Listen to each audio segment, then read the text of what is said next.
जळगावच्या चाळीसगावमध्ये तापमानात 35 वरून थेट 41 अंशांपर्यंतची वाढ। 4 दिवसांमध्ये तापमानात 7 अंशांची वाढ। उकाड्यानं नागरिक हैराण। गडचिरोलीमध्ये तापमानाचा पारा 42 अंशांवर पोहोचला। नागरिकांना दुपारी 12 ते संध्याकाळी 4 पर्यंत घराबाहेर न पडण्याचं आवाहन। नंदुरबार जिल्ह्यात उष्णतेचा कहर वाढला। प्रशासन सतर्क। जिल्ह्यात 18 ठिकाणी उष्णता कक्ष तयार। उष्णतेमुळे तातडीने उपचार मिळावा यासाठी अत्याधुनिक उष्माघात कक्ष तयार। मे महिन्यामध्ये तापमानाचा पारा आणखी वाढण्याची शक्यता। नंदुरबारमध्ये उष्णतेचा कहर। यंदाच्या हंगामातील उच्चांकी 43 अंश सेल्सिअस तापमानाची नोंद। वाढत्या उष्णतेमुळे नागरिकांना काळजी घेण्याचं आवाहन। अमरावतीमध्ये आजही तापमान 40च्या वर। घराबाहेर पडताना नागरिकांनी काळजी घ्यावी असं आवाहन। काम नसल्यास घराबाहेर पडू नका, प्रशासनाचं हे आवाहन। अकोल्यात उष्णतेचा कहर। भारतीय हवामान विभागाच्या प्रादेशिक केंद्राकडून पुढील 3 दिवसांसाठी येलो अलर्ट। उन्हाच्या प्रचंड तडाख्यामुळे दुपारी 12 ते 4 या वेळेमध्ये रस्ते निर्मनुष्य। सिल्लोडमध्ये खरीप हंगामापूर्वी नियोजन बैठकीत आमदार अब्दुल सत्तारांकडून कृषी विभागाला महत्त्वाचे निर्देश। शेतकऱ्यांना वेळेत पीक कर्ज, खत बियाण्यांचा पुरेसा असा साठा आणि काळा बाजारावरती कडक कारवाई करा, सत्तारांच्या या सूचना। हिंगोली जिल्ह्यामध्ये 2023च्या खरीप पीक विम्यासंदर्भात औरंगाबाद खंडपीठामध्ये सुनावणी। केंद्रस्तरीय समितीसमोर राज्य शासनानं भूमिका बदलली, त्यामुळे कोर्टाची नाराजी। 25% अग्रिम देण्यास एचडीएफसी कंपनीकडून टाळाटाळ। परभणीच्या सावरगाव ते ब्राह्मणगाव या रस्त्याला जोडणारा पूल अधिग्रहण अभावी 8 वर्षांपासून अर्धवट अवस्थेत। पुलासाठी दिलेला 63 लाखांचा निधी नेमका गेला कुठे? नागरिकांकडून हा सवाल। लवकरात लवकर पूल पूर्ण करावा अशी मागणी। भुसावळ शहराला पाणी पुरवठा करणाऱ्या तापी नदीवरील बंधाऱ्याची उंची 2 फुटानं वाढवली, तर 40 दिवस पुरेल एवढ्या पाण्याचा हतनूर धरणातून तापी नदीपात्रामध्ये विसर्ग। येणाऱ्या काळात पाणी टंचाईची शक्यता निर्माण। वाशिम जिल्ह्यातील वाढत्या तापमानामुळे आडोळ प्रकल्पातील पाणी पातळी झपाट्यानं घटली। रिसोड शहरासह प्रकल्प शेजारील गावांनाही पाणी टंचाईचा फटका। 8 ते 10 दिवसांनंतर अत्यंत मर्यादित पाणी पुरवठा। लातूरच्या बेंबडेवाडी गावाचा पाणी प्रश्न अखेर मार्गी लागला। वैयक्तिक मालकीची विहीर ग्रामपंचायतीला हस्तांतर करण्याच्या मागणीवरून सुरू असलेला वाद पोलिसांच्या मध्यस्थीने मिटला। गावात पुन्हा एकदा पाणी पुरवठा सुरू। बुलढाणा जिल्ह्यामध्ये एप्रिल महिन्यामध्ये भीषण पाणी टंचाई। मेहकर तालुक्यातील तब्बल 38 गावांमध्ये पाण्याची तीव्र टंचाई। 7 गावांना टँकरद्वारे पाणी पुरवठा। जिल्हाभरात परिस्थिती आणखी चिंताजनक। 15 गावांमध्ये टँकरने पाणी पुरवठा सुरू।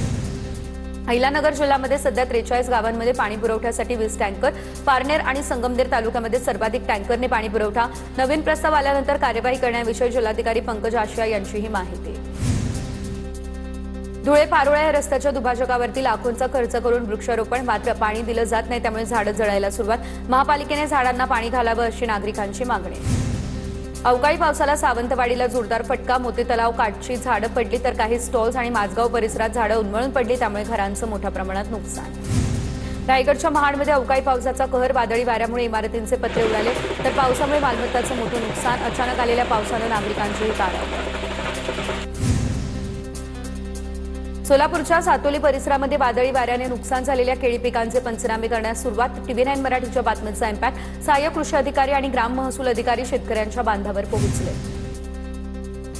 नाणे टंचाईचं कारण देश वाशिम बाजार समिती 1 दिवस बंद ठेवण्याचा निर्णय। व्यापाऱ्यांच्या निर्णयामुळे शेतकऱ्यांचं मोठ्या प्रमाणात नुकसान झालं। वर्ध्यामध्ये कृषी विभागाकडून कृषी केंद्राचे परवाने तपासणीला सुरुवात। मागील वर्षी कृषी विभागाकडून 22 कृषी सेवा केंद्राचे परवाने देखील रद्द करण्यात आले। नांदेड कृषी उत्पन्न बाजार समितीमध्ये 24 तासांमध्ये पैसे मिळणं बंधनकारक असताना हळद उत्पादक शेतकऱ्यांना पैसे मिळत नसल्याचा आरोप। दरम्यान 24 तासांच्या आत पैसे लागत असतील तर शेतकऱ्यांच्या मालातून लूट सुरू, पैशांचीही होतीये कपात।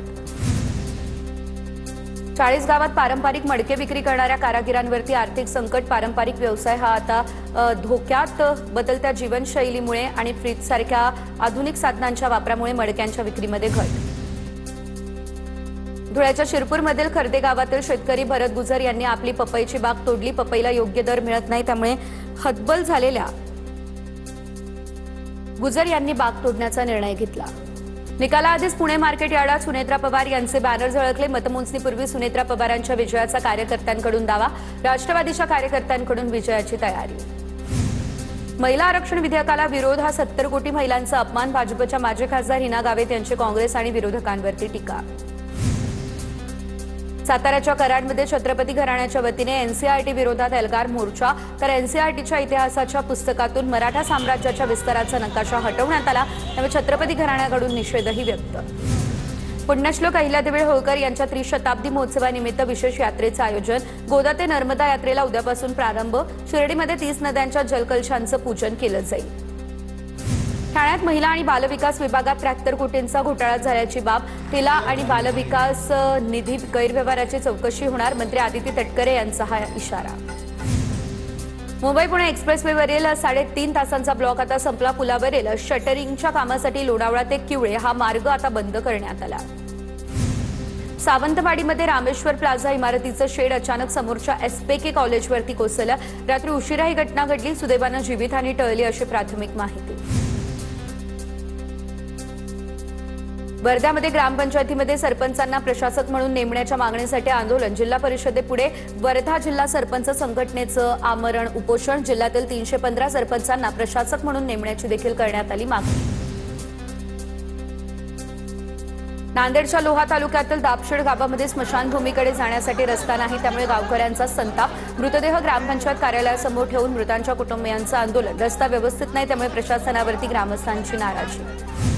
धुळे जिल्ह्यातील 52हून अधिक कर्मचारी संघटना आंदोलनामध्ये सहभागी. सुधारित पेन्शन योजनेसह विविध मागण्यांसाठी शासकीय आणि निमशासकीय कर्मचारी 2 दिवसांपासून बेमुदत संपावर. प्राथमिक आणि माध्यमिक शाळांतील शिक्षकही उद्यापासून संपामध्ये सहभागी होणार अशी माहिती. वर्ध्यात सरकारी कर्मचाऱ्यांच्या संपाचा आज 4था दिवस. पेन्शनसह प्रलंबित मागण्यांसाठी कर्मचाऱ्यांचा बेमुदत संप. सोलापूरमध्ये राज्य सरकारी कर्मचाऱ्यांचा 4थ्या दिवशी संप सुरू. जुनी पेन्शन योजना आणि इतर मागण्यांसाठी संप सुरू. आंदोलकांना उन्हापासून वाचण्यासाठी मंडपाची व्यवस्था करण्यात आली. सरकारी कर्मचाऱ्यांच्या संपाचा रायगड जिल्ह्यातील नागरिकांना फटका. नागोठणे तलाठी कार्यालयामध्ये नागरिकांची गैरसोय. कामं होत नाही, त्यामुळे नागरिकांचा मोठा हिरमोड. यवतमाळमधल्या वसंतराव नाईक वैद्यकीय महाविद्यालयाला कर्मचारी संपाचा फटका. कर्मचाऱ्यांच्या संपामुळे 120 सर्जरी पुढे ढकलल्या. रुग्णालयात 80% कर्मचाऱ्यांच्या संपामध्ये सहभाग. अहिल्यानगरात जुनी पेन्शन योजनेच्या मागणीसाठी शासकीय कर्मचाऱ्यांचा संप सुरू. सरकारनं यावर तोडगा न काढल्यास आता अन्नत्याग करण्याचा कर्मचारी संघटनांनी दिला इशारा. सरकारी कर्मचाऱ्यांच्या आंदोलनामुळे छत्रपती संभाजीनगरच्या जिल्हाधिकारी कार्यालयातील सामान्य प्रशासन विभागात 3 दिवसांपासून शुकशुकाट. एकही कर्मचारी कामावर हजर नाही. टेबलांवरती फाईल्सचा गठ्ठा पडूनच. छत्रपती संभाजीनगरच्या जिल्हाधिकारी कार्यालयासमोर आज पुन्हा आंदोलन. मागण्या मान्य होईपर्यंत बेमुदत आंदोलन सुरू राहणार असाही दिला इशारा. सोलापुरातील आळंदी पंढरपूर राष्ट्रीय महामार्गावर टोलनाका सुरू केल्यानं स्थानिक आक्रमक. टोलनाक्यापासून 20 किलोमीटरपर्यंत राहणाऱ्या नागरिकांना टोल न आकारण्याची केली मागणी. चंद्रपूर कोळसा खाणीत स्थानिकांना रोजगार मिळावा यासाठी अनिश्चितकालीन आमरण उपोषण. कोळसा खाण कंत्राटी स्थानिक कामगार संघर्ष मोर्चाकडून 20 एप्रिलपासून जिल्हाधिकारी कार्यालयासमोर आंदोलन सुरू. साताऱ्याच्या खटावमध्ये पाण्याच्या मागणीसाठी शेतकरी रस्त्यावरती. तर 10 दिवसांमध्ये पाणी सोडा, अन्यथा तीव्र आंदोलन छेडू असा शेतकऱ्यांचा इशारा. नागपूर विमानतळावरील ॲप आधारित टॅक्सी चालकांचा संप अखेर मागेल. जिल्हाधिकारी कुमार आशीर्वाद यांची मध्यस्थी. 14 एप्रिलपासून नागपूर विमानतळावर नो पिकअप नो ड्रॉपचा निर्णय घेतलेला. गोंदियाचे निलंबित वनपरिक्षेत्र अधिकारी दिलीप कौशिक यांचे वन विभागावर गंभीर आरोप. वरिष्ठ अधिकाऱ्यांचे लाड न पुरवल्यानं कारवाई झाल्याचा कौशिक यांचा आरोप. शासकीय कामात अनियमितता केल्याचा ठपका ठेवत कौशिक यांचं करण्यात आलं निलंबन. भंडारा जिल्ह्यातील वरठी गावाला नगरपंचायतीचा दर्जा देण्याची मागणी पुन्हा एकदा जोर धरू लागली. वाढती लोकसंख्या, औद्योगिक विकास आणि नागरीकरणाच्या पार्श्वभूमीवर ग्रामपंचायतीचा मर्यादित कारभार अपुरा पडत असल्याची नागरिकांची भावना. रायगडच्या पेण या ठिकाणी दारूच्या नशेत 2 पोलीस कर्मचाऱ्यांचं महिला दक्षता कक्षातील सदस्याशी गैरवर्तन. या प्रकरणी हवालदारासह सहाय्यक पोलीस निरीक्षकही निलंबित. महिलांचा रेल्वेमध्ये दरोडा टाकण्याचा डाव. रेल्वे पोलिसांनी तो उधळला. कुर्डुवाडी लोहमार्ग पोलिसात 9 महिलांवर गुन्हा दाखल. जेऊर ते कुर्डुवाडी 9 महिलांचा दरोड्याचा डाव होता. सिद्धेश्वर एक्सप्रेसमधून पोलिसांनी महिलांना ताब्यात घेतलं.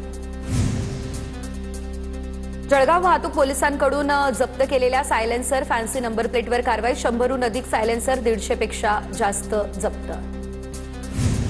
नाशिकच्या धारणगाव या ठिकाणी खडकमधील महेशगिरी महाराजाला अटक. जादूटोणा कायद्यान्वये गुन्हा दाखल झाला. त्यानंतर महेशगिरी बाबाला अटक. उपचाराच्या नावाखाली पूजाविधी करून फसवणूक केल्याचा आरोप. रायगडच्या पेण या ठिकाणी दारूच्या नशेत 2 पोलीस कर्मचाऱ्यांचं महिला दक्षता कक्षातील सदस्याशी गैरवर्तन. या प्रकरणी हवालदारासह सहाय्यक पोलीस निरीक्षकही निलंबित. महिलांचा रेल्वेमध्ये दरोडा टाकण्याचा डाव. रेल्वे पोलिसांनी तो उधळला. कुर्डुवाडी लोहमार्ग पोलिसात 9 महिलांवर गुन्हा दाखल. जेऊर ते कुर्डुवाडी 9 महिलांचा दरोड्याचा डाव होता. सिद्धेश्वर एक्सप्रेसमधून पोलिसांनी महिलांना ताब्यात घेतलं. जळगाव वाहतूक पोलिसांकडून जप्त केलेल्या सायलेन्सर फॅन्सी नंबर प्लेटवर कारवाई 100हून अधिक सायलेन्सर 150 पेक्षा जास्त जप्त. नाशिकच्या धारणगाव या ठिकाणी खडकमधील महेशगिरी महाराजाला अटक. जादूटोणा कायद्यान्वये गुन्हा दाखल झाला. त्यानंतर महेशगिरी बाबाला अटक. उपचाराच्या नावाखाली पूजाविधी करून फसवणूक केल्याचा आरोप.